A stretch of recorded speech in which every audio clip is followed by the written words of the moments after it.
ഇത്രയും കാലം പൊട്ടാസു പടക്കം പൊട്ടിച്ചതുപോലെ പാകിസ്ഥാൻ നടത്തിയ ആക്രമണങ്ങൾക്കൊക്കെ തന്നെ പലിശയുടെ പലിശയും തീർത്ത് കണക്ക് വീട്ടിയിരിക്കുകയാണ് ഇന്ത്യ.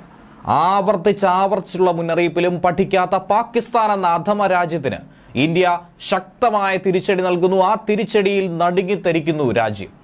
അതിശക്തമായി തന്നെ ഇന്ത്യ പാകിസ്ഥാനിലെ പ്രധാന നഗരങ്ങളെ ഒക്കെ തന്നെ വേട്ടയാടുന്ന ഒരു കാഴ്ചയാണ് കാണുവാൻ സാധിക്കുന്നത്. എന്തിനേറെ പറയുന്നു, പാകിസ്ഥാൻ തലസ്ഥാനത്ത് പോലും ഇന്ത്യയുടെ മിസൈലുകൾ പതിച്ചു എന്നുള്ള വിവരമാണ് പുറത്തു വരുന്നത്. ഇസ്ലാമാബാദിൽ ഉൾപ്പെടെ ഇന്ത്യയുടെ ഡ്രോണുകളും മിസൈലുകളും പാഞ്ഞു പോകുന്നു എന്നുള്ള സൂചനകൾ ലഭിക്കുന്നു.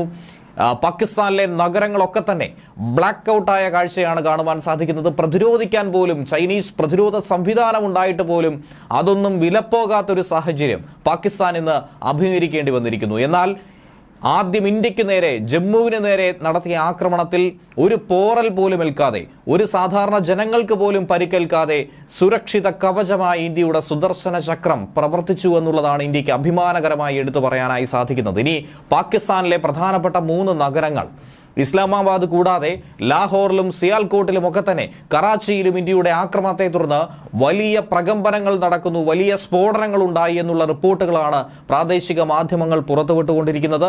മറുഭാഗത്തായി ഇന്ത്യയുടെ നാവികസേനയും സുസജ്ജമാണ്. നാവികസേനാ കപ്പലുകൾ കറാച്ചിയിലേക്ക് യാത്ര തിരിച്ചു എന്ന റിപ്പോർട്ടുകളും മറുഭാഗത്തു നിന്നും ലഭ്യമായിക്കൊണ്ടിരിക്കുകയാണ്. ഏറെ മോശകരമായ ഒരു നീക്കമാണ് പാകിസ്ഥാന്റെ ഭാഗത്തു നിന്നും ഉണ്ടായിട്ടുള്ളത്.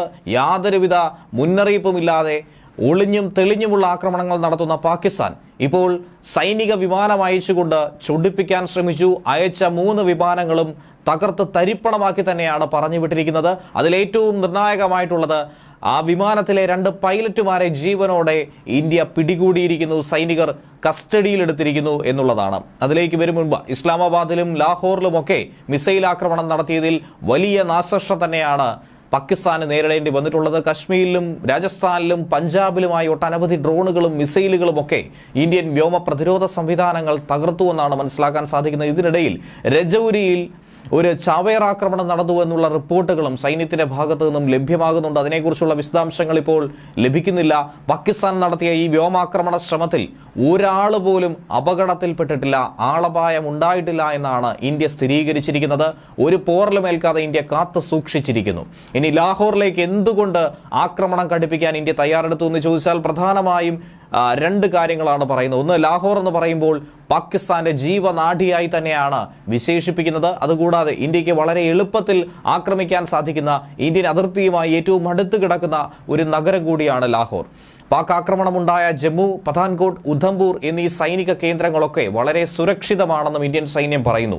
വിമാനത്താവളവും വ്യോമസേനാ കേന്ദ്രവും ഒക്കെ സുരക്ഷിതമായി കാത്തു സൂക്ഷിക്കാനായി ഇന്ത്യൻ വ്യോമ പ്രതിരോധ സംവിധാനങ്ങൾക്ക് സാധിച്ചു എന്നുള്ളതാണ് ഏറെ അഭിമാനകരമായിട്ടുള്ളതും ഏറെ സന്തോഷം ഈ നിമിഷം നൽകുന്നതും. വലിയ ഭയപ്പാടുള്ള മണിക്കൂറുകളിലൂടെ തന്നെയായിരുന്നു ജമ്മുവും അതുപോലെ തന്നെ അയൽ സംസ്ഥാനങ്ങളും കടന്നുപോയിക്കൊണ്ടിരുന്നത്. രാജ്യം മുഴുവൻ പ്രാർത്ഥനയിലായിരുന്നു. അതിർത്തി കടന്നെത്തി ഇന്ത്യയെ ആക്രമിച്ച ആ പൈലറ്റുമാരിൽ 2 പേരെയാണ് ഇന്ത്യ അങ്ങനെ പിടികൂടിയത്. രാജസ്ഥാനിലെ ജയ്സാൽമിൽ നിന്നാണ് ഇവരെ പിടികൂടാനായി സാധിച്ചത്. ഇന്ത്യൻ വ്യോമാക്രമണത്തിൽ ഭയന്ന് വിറച്ചുകൊണ്ട് പാകിസ്ഥാനിലെ സകലമാന നഗരങ്ങളും സമ്പൂർണ്ണ ബ്ലാക്ക് ഔട്ടിലേക്ക് പോയത് നമുക്ക് കാണുവാനായി സാധിക്കുന്നുണ്ട്. പാകിസ്ഥാനിൽ ഇന്ത്യ ലക്ഷ്യമിട്ട മേഖലകളിൽ ആക്രമണം കൃത്യമായി നടത്തിയെന്ന റിപ്പോർട്ടാണ് ലഭ്യമാകുന്നത്. കൂടുതൽ വിവരങ്ങൾ ഇനിയുള്ള മണിക്കൂറുകളിൽ വരുമെന്ന് കരുതുന്നുണ്ട്. വ്യാഴാഴ്ച രാത്രി ഏകദേശം ഒരു 8 മണിക്ക് ശേഷം പാകിസ്ഥാന്റെ ഭാഗത്തു നിന്നും ആക്രമണം തുടങ്ങുകയായിരുന്നു. എന്നാൽ അതിനെ ശക്തമായി ചെറുത്തുനിന്ന് ആദ്യം പ്രതിരോധം, അതിനുശേഷം പ്രത്യാക്രമണം എന്ന നീക്കം ഇന്ത്യ നടത്തിയിരുന്നു. ഒരു നിമിഷം പോലും കാത്തു നിൽക്കാൻ തയ്യാറായിരുന്നില്ല. ജമ്മുവിൽ നിന്നും വ്യോമസേനാ വിമാനങ്ങൾ കുതിച്ചുയരുകയും അതിർത്തി മേഖല കാത്ത് സംരക്ഷിക്കുകയും മറ്റൊരു മേഖലകളിലേക്കും, പ്രത്യേകിച്ചും രാജസ്ഥാനുമായി 1000 കിലോമീറ്ററോളം അതിർത്തി പങ്കിടുന്ന മേഖലകളൊക്കെ തന്നെ ചുറ്റി വളച്ച് കാവലേർപ്പെടുത്തിക്കൊണ്ട് തന്നെയാണ് മുന്നോട്ട് നീങ്ങിയത്. അതിനുശേഷമാണ് അതിർത്തി കടന്നുകൊണ്ട്, പ്രത്യേകമായി പറയുകയാണെങ്കിൽ പ്രധാനമന്ത്രി നരേന്ദ്രമോദി നൽകിയ നിർദ്ദേശത്തിന്റെ അടിസ്ഥാനത്തിൽ അതിർത്തി കടന്ന് അതിശക്തമായ പ്രഹരം തന്നെയാണ് ഇന്ത്യൻ ഡ്രോണുകളും മിസൈലുകളും ഏൽപ്പിച്ചിട്ടുള്ളത്.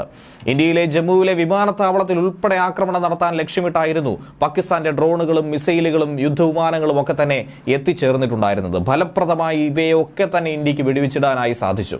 ലാഹോറിലേക്ക് ഇന്ത്യ അതിനുള്ള മറുപടിയും നൽകി കഴിഞ്ഞു എന്നാണ് മനസ്സിലാക്കാൻ കഴിയുന്നത്. പാക് പഞ്ചാബിലും ഇന്ത്യയുടെ പ്രത്യാക്രമണം അതിഭീകരമായിരുന്നു. ലാഹോറിന് പുറമേ തന്നെ സിയാൽകോട്ടിലും ഇന്ത്യ ആക്രമണം നടത്തിയെന്ന വിവരം ലഭിക്കുന്നുണ്ട്. പാകിസ്ഥാന്റെ അവാക്സ് അത് തന്നെയാണ് ഏറ്റവും പ്രധാനപ്പെട്ട ഒരു കാര്യം. Airborne early warning and control system വിമാനം വെടിവെച്ചിട്ടു എന്നുള്ള റിപ്പോർട്ട് നേരത്തെ തന്നെ ലഭ്യമായി കഴിഞ്ഞിരിക്കുന്നു. ഇന്ത്യയെ ആക്രമിക്കാൻ അയച്ചിട്ടുള്ള യുദ്ധവിമാനങ്ങൾ നഷ്ടപ്പെട്ടുവെന്ന് ഗതികെട്ട് നാണം കെട്ട് സമ്മതിക്കുകയാണ് ഈ അവസരത്തിൽ പാകിസ്ഥാൻ. തങ്ങളുടെ 2 JF-17 യുദ്ധവിമാനങ്ങൾ ഇന്ത്യ വെടിവെച്ചിട്ടു എന്ന് പാകിസ്ഥാൻ പറയുന്നു. മറുഭാഗത്ത് F-16 പോർമുനയും ഇന്ത്യ വെടിവെച്ചിട്ട് കഴിഞ്ഞിരിക്കുന്നു. അമേരിക്കൻ നിർമ്മിത വിമാനവും ചൈനീസ് നിർമ്മിത വിമാനവും ഇന്ത്യക്ക് നേർ പായിച്ചിട്ട് പോലും അതിനെ ശക്തമായി റഷ്യൻ സുദർശന ചക്രം എന്നറിയപ്പെടുന്ന S-400 തടുത്തു നിർത്തി എന്നുള്ളതാണ് കൃത്യമായി നമുക്ക് പറയുവാനായി സാധിക്കുന്നത്. ഏറ്റവും ലോകത്ത് തന്നെ ഇന്ന് നിലവിലുള്ളതിൽ വെച്ച് ഏറ്റവും മികച്ച വ്യോമ പ്രതിരോധ സംവിധാനമായി തന്നെയാണ് S-400 അറിയപ്പെടുന്നത്. അമേരിക്കയുടെ വലിയ വിമർശനങ്ങൾക്കും ഭീഷണികൾക്കും ഒന്നും തന്നെ വകവയ്ക്കാതെ ഇന്ത്യൻ പ്രധാനമന്ത്രി ശക്തമായ രീതിയിൽ ഈ വ്യോമ പ്രതിരോധ സംവിധാനം, മിസൈൽ പ്രതിരോധ സംവിധാനത്തെ ഇന്ത്യയിൽ എത്തിക്കാൻ, അതിർത്തിയിൽ നിലയുറപ്പിക്കാനായിട്ടുള്ള എല്ലാവിധ ശ്രമങ്ങളും അന്ന് മുൻകൈയെടുത്ത് നടത്തിയിരുന്നു. 40 മുതൽ 400 കിലോമീറ്റർ വരെ റേഞ്ചുള്ള ആ റേഞ്ചിൽ വരുന്ന ഏത് തരം മിസൈലുകളെയും വിമാനങ്ങളെയും വെടിവെച്ചിടാൻ ശേഷിയുള്ള, ഒരേ സമയം തന്നെ ഒന്നിലധികം ലക്ഷ്യങ്ങളെ കണ്ടെത്തി ഭേദിക്കാനും തകർക്കാനും കഴിയുന്ന ഒരു കരുത്തൻ തന്നെയാണ് നേരത്തെ പരാമർശിച്ചതുപോലെ തന്നെ സുദർശന ചക്രം തന്നെയാണ് S-400 എന്ന് പറയുന്നത്. യുദ്ധവിമാനങ്ങൾ മാത്രമല്ല, ബാലിസ്റ്റിക് ക്രൂയിസ് മിസൈലുകളെയൊക്കെ, ഡ്രോണുകളെയൊക്കെ തന്നെ തകർക്കാൻ ഇതിന് സാധിക്കുമെന്നുള്ളതാണ് ഇതിന്റെ ഏറ്റവും വലിയ സവിശേഷതയും. പാകിസ്ഥാന്റെ director general of inter services public relations യുദ്ധവിമാനം നഷ്ടപ്പെട്ട കാര്യം ഇപ്പോൾ ഔദ്യോഗികമായി തന്നെ പറഞ്ഞിട്ടുണ്ട്.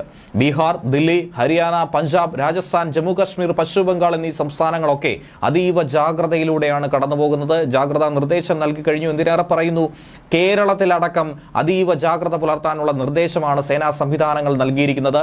12 മണിക്കൂർ മുൻപ് തന്നെ കൊച്ചിയിലടക്കം പ്രത്യേകമായ ജാഗ്രതാ നിർദ്ദേശങ്ങൾ നൽകിയിട്ടുണ്ട്. കേരളത്തിൻ്റെ തീരപ്രദേശം ഇത് തന്നെയാണ് ഏറ്റവും അധികം കേരളത്തെയും വൾണറബിളാക്കി മാറ്റുന്നത്. അതുകൊണ്ട് ജാഗ്രത പാലിക്കാനും അണക്കെട്ടുകളുടെ സുരക്ഷ ഉറപ്പിക്കാനുമുള്ള നിർദ്ദേശം നേരത്തെ തന്നെ നൽകി കഴിഞ്ഞിട്ടുണ്ട്. ദില്ലിയിലൊക്കെ ഇപ്പോൾ തിരക്കിട്ട ചർച്ചകൾ പൂർത്തീകരിച്ചിരിക്കുന്നു. പ്രധാനമന്ത്രി നരേന്ദ്രമോദിയുമായി ദേശീയ സുരക്ഷാ ഉപദേഷ്ടാവ് അജിത് ഡോവൽ ആദ്യം ഒരു കൂടിക്കാഴ്ച നടത്തി, പിന്നാലെ ആക്രമണം ഘടിപ്പിച്ചു. ഇപ്പോൾ പ്രധാനമന്ത്രി നരേന്ദ്രമോദിയെ ദേശീയ സുരക്ഷാ ഉപദേഷ്ടാവ് അജിത് ഡോവൽ ഫോണിൽ വിളിച്ച് സ്ഥിതിഗതികളൊക്കെ തന്നെ ധരിപ്പിച്ചു കഴിഞ്ഞു. ന്യൂഡൽഹിയിൽ സംഘർഷ സാഹചര്യം വിലയിരുത്താൻ വേണ്ടി പ്രതിരോധ മന്ത്രി രാജ്നാഥ് സിംഗിന്റെ നേതൃത്വത്തിൽ അടിയന്തര യോഗവും മണിക്കൂറുകൾക്ക് മുൻപ് തന്നെ ചേർന്നിട്ടുണ്ടായിരുന്നു. 3 സേനകളുടെയും മേധാവിമാരും സംയുക്ത സൈനിക മേധാവിയും യോഗത്തിൽ പങ്കെടുത്തു കഴിഞ്ഞു. ഭീകരതയ്ക്കെതിരായിട്ടുള്ള പോരാട്ടത്തിൽ ഇന്ത്യക്കൊപ്പമാണെന്ന് പറഞ്ഞുകൊണ്ട് അമേരിക്കയും തോളോട് തോൾ ചേർന്ന് നിൽക്കുകയാണ്. ഈ യുദ്ധത്തിൽ അടിയന്തര ഇടപെടൽ നടത്താൻ അമേരിക്ക തയ്യാറെടുത്തിരിക്കുകയാണ്. യുദ്ധസമാന സാഹചര്യമല്ല, മറിച്ച് ഇതൊരു യുദ്ധ പ്രഖ്യാപനം തന്നെയാണ് നോക്കിക്കാണുന്നത്. ഇന്ത്യയുടെ ഓപ്പറേഷൻ സിന്ദൂറിന് ശേഷം അതിന്റെ ഫേസ് 2 എന്ന രീതിയിൽ തന്നെയാണ് ഈ യുദ്ധം പൊട്ടിപ്പുറപ്പെട്ടിരിക്കുന്നത്. വിദേശകാര്യമന്ത്രി എസ് ജയശങ്കറുമായി ഇപ്പോൾ അമേരിക്കൻ വിദേശകാര്യ സെക്രട്ടറി സംസാരിച്ചു കഴിഞ്ഞു. മാർക്കോ റൂബിയോ പാക് പ്രധാനമന്ത്രി ഷെഹ്ബാസ് ഷെരീഫുമായി സംസാരിച്ച് ഈ യുദ്ധം അടിയന്തരമായി അവസാനിപ്പിക്കണമെന്ന താക്കീതാണ് നൽകിയിരിക്കുന്നത്. ജമ്മുവിൽ തുടർച്ചയായി മിസൈലുകൾ തൊടുത്തുവിട്ട പാകിസ്ഥാൻ യുദ്ധവിമാനങ്ങൾ തകർന്നു വീണത് പാകിസ്ഥാനെ സംബന്ധിച്ച് ഏറ്റവും അധികം നാണക്കേട് തന്നെയാണ് സമ്മാനിച്ചിട്ടുള്ളത്. പാകിസ്ഥാൻ വ്യോമസേനയുടെ പ്രധാന താവളമായ സർഗോധ വ്യോമത്താവളത്തിൽ നിന്നാണ് F-16 വിമാനം ഇന്ത്യയെ ആക്രമിക്കാനായി പറന്നുയർന്നതെന്നാണ് മനസ്സിലാക്കാൻ കഴിയുന്നത്. എന്നാൽ സർഗോധയ്ക്ക് സമീപത്ത് വെച്ച് തന്നെ ഇന്ത്യയുടെ പ്രതിരോധ സംവിധാനം യുദ്ധവിമാനത്തെ തകർത്ത് അടുക്കുകയായിരുന്നു. പാകിസ്ഥാൻ വ്യോമാക്രമണം നേരിടാൻ വേണ്ടി S-400, L-70, Su-23, ഷിൽക്ക തുടങ്ങിയുള്ള വ്യോമ പ്രതിരോധ സംവിധാനങ്ങൾ ഇന്ത്യ വിന്യസിച്ച് കഴിഞ്ഞിട്ടുണ്ട്. ജമ്മു, പഥാൻകോട്ട്, ഉധംപൂർ എന്നീ സൈനിക താവളങ്ങളിലായിരുന്നു പാകിസ്ഥാന്റെ മിസൈലുകളും ഡ്രോണും ഒക്കെ തന്നെ എത്തിയത്. ഇതുവരെയും ആർക്കും ജീവഹാനി ഒന്നും തന്നെ സംഭവിച്ചിട്ടില്ല. ശക്തമായി തന്നെ കാത്തുസൂക്ഷിച്ചു. പാകിസ്ഥാൻ സൈന്യം ഇപ്പോൾ ഭീകര സംഘടനയായ ഹമാസിനെ പോലെ പെരുമാറുന്നുവെന്നാണ് പ്രതിരോധ വൃത്തങ്ങളും പറയുന്നത്. വ്യോമ പ്രതിരോധ സംവിധാനങ്ങളുടെ ശേഷിയെ മറികടക്കാൻ കൂട്ടമായി തന്നെ റോക്കറ്റുകൾ ഉപയോഗിച്ചുകൊണ്ട് ആക്രമിക്കുന്ന ശൈലി അത് ഹമാസിന് മാത്രമുള്ളതാണ്. അതുപോലെ തന്നെയാണ് പാകിസ്ഥാൻ സൈന്യവും ഇവിടെ ആക്രമണം നടത്തിയിരിക്കുന്നതെന്നാണ് മനസ്സിലാക്കാൻ കഴിയുന്നത്. എന്നിരുന്നാൽ പോലും അതൊന്നും തന്നെ വിലപ്പോയില്ല, ശക്തമായി പരാജയപ്പെടുത്തി എന്നുള്ളതാണ് ഈ അവസരത്തിൽ പറയാനുള്ളത്. ഇന്ത്യയുടെ S-400 മിസൈൽ പ്രതിരോധ സംവിധാനത്തിന് പുറമേ തന്നെ ആകാശ്, വിമാനവേധ തോക്കുകൾ, MRSM മിസൈൽ എന്നിവയുടെ സംയുക്ത പ്രവർത്തനം തന്നെയാണ് പാകിസ്ഥാന്റെ അട്ടിമറി ശ്രമങ്ങളെ വിഫലമാക്കാൻ ഇന്ത്യ ഉപയോഗിച്ചത്.